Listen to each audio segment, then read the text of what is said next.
నమస్తే, welcome to prime nine desk analysis. నేను మీ బ్రహ్మనాయుడు.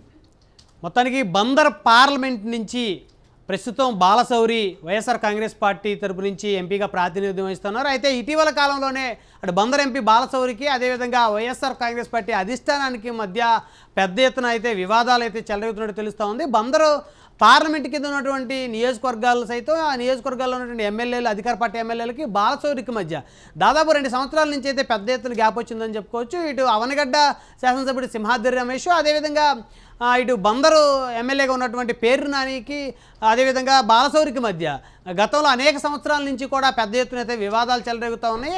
అయితే బాలశౌరి బందరు ఎంపీగా పోటీ చేస్తే మేము ఎవరం కూడా పోటీ చేయం, మా కుటుంబాల నుంచి కూడా ఎవరం కూడా పోటీ చేయమని చెప్పేసి మరి ఇటీవల కాలంలోనే వైసీపీ అధిష్టానానికి అయితే వీరందరూ కూడా చెప్పినట్టయితే తెలుస్తూ ఉంది. అయితే బందరు ఎంపీ బాలశౌరికి అదేవిధంగా వైకాపా అధినేత జగన్మోహన్ రెడ్డికి మధ్య దాదాపు దశాబ్ద కాలం పైనుంచి కూడా వ్యాపార లావాదేవీలు ఉన్నటువంటి పరిస్థితి ఉంది. మొత్తానికి బాలశౌరి మాత్రం వైఎస్ఆర్ కాంగ్రెస్ పార్టీ అధిష్టానం తీరు మీద అయితే పెద్ద ఎత్తున అసంతృప్తితో ఉన్నారు. వైకాపా అధిష్టానం కూడా బాలశౌరిని బందర్ నుంచి డ్రాప్ అవ్వాలనేటువంటి ఒక ఇండికేషన్ కూడా గతంలో ఇచ్చింది. బందర్ పార్లమెంటు సంబంధించి పెడన ఎమ్మెల్యేగా ఉన్నటువంటి జోగి రమేష్ ప్రస్తుతం మంత్రిగా ఉన్నారు.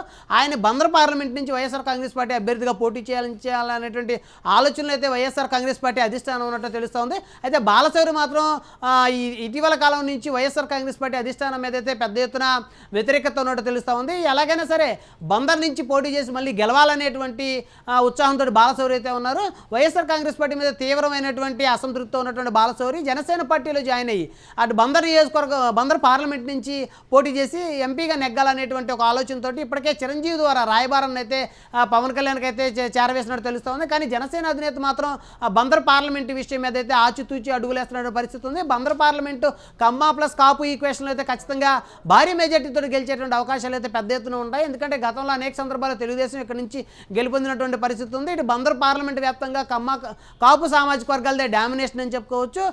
సో ఆ తరుణంలో కాపు సామాజిక వర్గానికి చెందినటువంటి నేతలందరూ కూడా జనసేన వైపు మద్దతు ఉండేటువంటి అవకాశం ఉంది. అదేవిధంగా కమ్మ సామాజిక వర్గానికి చెందినటువంటి నేతలందరూ కూడా తెలుగుదేశానికి మద్దతు ఇచ్చే అవకాశం ఉంది.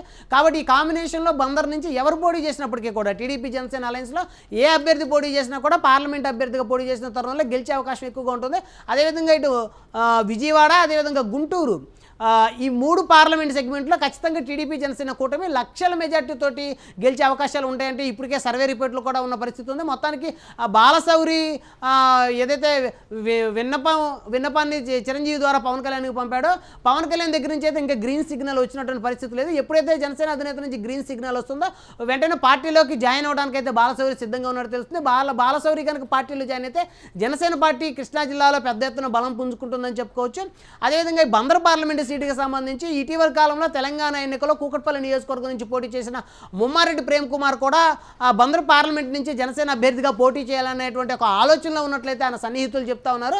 అయితే మొత్తానికి బందర్ పార్లమెంట్ అయితే ఖచ్చితంగా జనసేన పార్టీకి ఇస్తారనేటువంటి ఆ సమాచారం అయితే పెద్ద ఎత్తున చక్కెరలు కొడతా ఉంది. అటు నరసాపురం పార్లమెంటు, అదేవిధంగా బందర్ పార్లమెంటు, అదేవిధంగా కాకినాడ, ఇలాంటి పార్లమెంటు సెగ్మెంట్లన్నీ కూడా కాపు సామాజిక వర్గం ఎక్కువగా ఉన్నటువంటి పార్లమెంట్ సెగ్మెంట్లన్నీ కూడా జనసేన పార్టీకి ఇచ్చేటువంటి అవకాశం అయితే స్పష్టంగా ఉందని చెప్పుకోవచ్చు. మొత్తానికి అటు బాలశౌరి మాత్రం జనసేన నుంచి జాయిన్ అయ్యి ఖచ్చితంగా ఇక్కడ నుంచి ఎంపీగా గెలిచి వైఎస్ఆర్ కాంగ్రెస్ పార్టీ అధిష్టానానికి సవాల్ విసిరాలనేటువంటి ఒక ఉత్సాహంతో అయితే ఉన్నట్టు తెలుస్తోంది. మొత్తానికి బాలశౌరి రాకను జనసేన అధినేత ఏ విధంగా స్వాగతిస్తారా అనేది అయితే ఖచ్చితంగా మరికొన్ని రోజులైతే వేచి చూడాల్సిందే.